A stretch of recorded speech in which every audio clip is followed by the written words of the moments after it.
Bogus Skill Fruit Master, also known as Hazure Skill Kinomi Master, is a 12 episode एनमे जिसे आसाही production animate कर रही और ये studio famous ही है मिड एनमेज देने के लिए। इसके माई एनमे लिस्ट रेटिंग्स है 6 और IMDb में इसकी रेटिंग्स है 6.4 आउट ऑफ 10। गाइस, इस season compare to other winter seasons काफ़ी कमज़ोर नए एनमेज आए हैं। The popular names you might be following are Sakamoto Days, Zensu, medalist और Ubel Blatt. But last winter season के कंपैरिजन में ये थोड़े फीके लगते हैं because last year the new winter animes were solo leveling, delicious in dungeon, a sign of affections, monsters, dragon damnation, the which and the beast और भी कई सारे animes. So I choose to review bogus skill fruit master as the first 2025 anime because इसे review करना आसान है। ये anime concept चुराती है from One Piece, devil fruit वाला, फिर ओवर पावर्ड MC तो दिखाना ही है, सो लेवलिंग का नेक्रोमेंसी भी ले लेते हैं, ड्रैगन्स भी ले लेते हैं और बना देते हैं एक एनिमे। एक सीज़न में तो ये एनिमे ख़त्म नहीं होगी तो आगे के सीजन्स के लिए भी थोड़ी बेइज्जती बचा के रखते हैं। म्यूज़िक की अगर हम बात करें देन इट्स ठीक ठाक और एनिमेशन भी एवरेज ही है। जाम्ड वर्सेस लाइट की फ़ाइट आपको अच्छी लग सकती है, वरना फ्लोरिया वाली फ़ाइट भी ठीक ही थी। तो बिना समय बर्बाद किए बात करते हैं इसके प्लॉट की। सो इस दुनिया के अकॉर्डिंग स्किल्स आपको एंसेस्ट्रल फ्रूट खाने से प्राप्त होती है और हमारा मेन प्रोटैगनिस्ट लाइट और उसकी दोस्त लेना अपना स्किल लेने जाते हैं फ्रॉम होली सिस्टर और ये फ्रूट सिर्फ आप एक बार खा सकते हैं फॉर अ स्किल। अगर आपने दूसरी बार ट्राई किया तो आप मर जाएंगे। तो हमारे मेन प्रोटैगनिस्ट को स्किल मिलती है फ्रूट मास्टर की, मतलब कि he can harvest more fruits in less time. तो फार्मिंग का काम वो अच्छे से कर सकता है। इस वजह से लाइट का एडवेंचर बनने का सपना टूट जाता है। उसकी दोस्त लेना को स्वॉर्ड सेंड की स्किल मिलती है जिससे कि वो एक S रैंक एडवेंचरर बन सकती है। फिलहाल के लिए हमारा जो मेन प्रोटैगनिस्ट है लाइट, वो फार्मिंग का काम करता है और उसका साथ देती है एक छोटी बच्ची जिसका नाम था आइला। तो एक दिन आइला गलती से डिनर में स्किल फ्रूट मिला देती है खाने में जिससे कि टेस्ट बेहतर आए। तो इस वजह से आइला को अप्रेजल की स्किल मिलती है और लाइट को स्वॉर्ड गॉड की। तो इससे लाइट को फिर से उम्मीद मिलती है एक एडवेंचरर बनने की। Thanks to his previous skill fruit master it makes Light immune to the poison of all fruits. तो कैसे रहेगी लाइट की एडवेंचरिंग जर्नी, जानने के लिए देखिए bogus skill fruit master.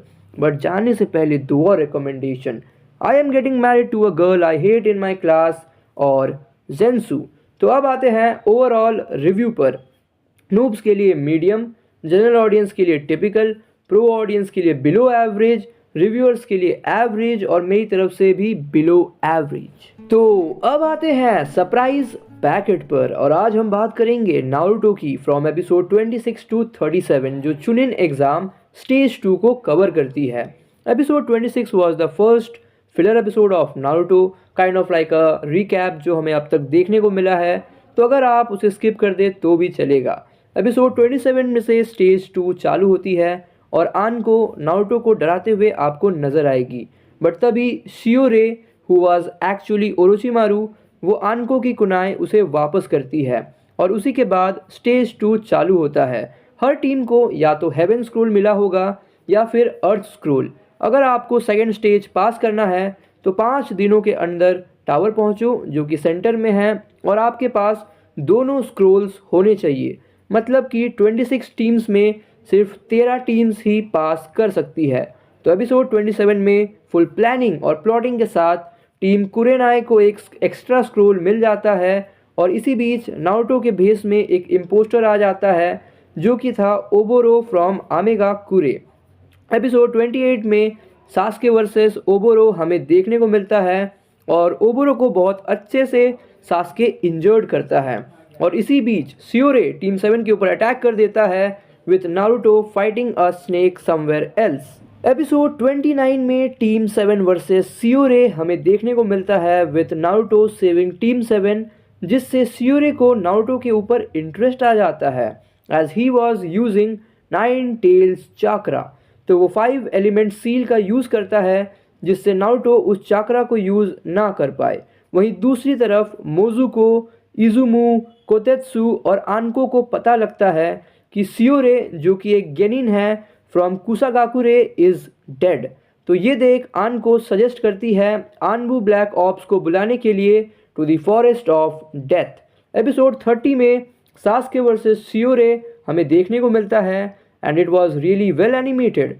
But Orochimaru आखिर में सास्के को कर्स्ड सील ऑफ हेवेंस दे के चला ही जाता है और उसी के बाद हमें ओरोचिमारू वर्सेस आनको देखने को मिलता है, जहां ओरोचिमारू आनको को ट्रैश टॉक करके चल जाता है। बट यहाँ पे साकुरा एक अच्छा काम करती है tending to Sasuke and Naruto's wounds. Episode 31 में टीम दोसू अटैक कर देती है साकुरा के ऊपर, बट रॉक ली आ जाता है साकुरा को बचाने के लिए and it was a great episode. Episode 32 में टीम दोसू रॉक ली को हरा देती है और साकुरा वर्सेस जाकू हमें देखने को मिलता है और उसी के साथ साकुरा और इनो की बैक स्टोरी भी हमें देखने को मिलती है और लास्ट में टीम आसुना आ ही जाती है साकुरा को बचाने के लिए। Episode 33 was a peak episode. कई सारे फाइट्स हमें देखने को मिलते हैं like Zaku versus Choji, Shikamaru versus Dosu और इनो वर्सेस किन।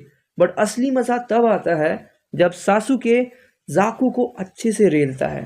एपिसोड 34 में हमें गारा की पावर्स देखने को मिलती है जब वो फाइट करता है अगेंस्ट टीम शिगुरे और इससे टीम कुरेनाई को भी पता चल जाता है कि सैंड विलेज के गेनिन कितने स्ट्रांग है। उसी के साथ हमें इवाशी तातामी आनको के साथ डिस्कस करते हुए नजर आता है कि सैंड विलेज के गेनिन 1 घंटे 37 मिनट्स में ही टावर पहुंच गए। एपिसोड 35 में साकुरा और नारुतो स्क्रोल खोलने ही वाले होते हैं कि काबुटो वहां आकर नारुतो को रोक देता है, क्योंकि टीम शिबिरे के कुछ मेंबर्स ने जब स्क्रोल खोलने की कोशिश की तो वो पैरालाइज्ड हो गए थे। काबुटो के पास दोनों स्क्रोल्स थे, इसलिए सासुके उसे चैलेंज करता है, बट काबुटो एक बेटर सॉल्यूशन देता है कि क्यों ना हम साथ में खेले to reach the tower and defeat the enemies. Episode 36 में काबुतो और टीम 7 वर्सेस टीम आमेगाकुरे हमें देखने को मिलता है, जिसमें नारुतो के क्लोन्स जीत जाते हैं और एपिसोड के एंड में एक बहुत ही अच्छा ट्विस्ट मिलता है कि काबुतो असल में एक स्पाई है from Otogakure and he works for Orochimaru. Episode 37 में नारुतो और साकुरा दोनों स्क्रोल्स खोल देते हैं और बहुत दिनों बाद हमें इरुका सेंसे नज़र आते हैं जो सेकेंड स्टेज चुनिन एग्ज़ाम को अच्छे से एक्सप्लेन करते हैं।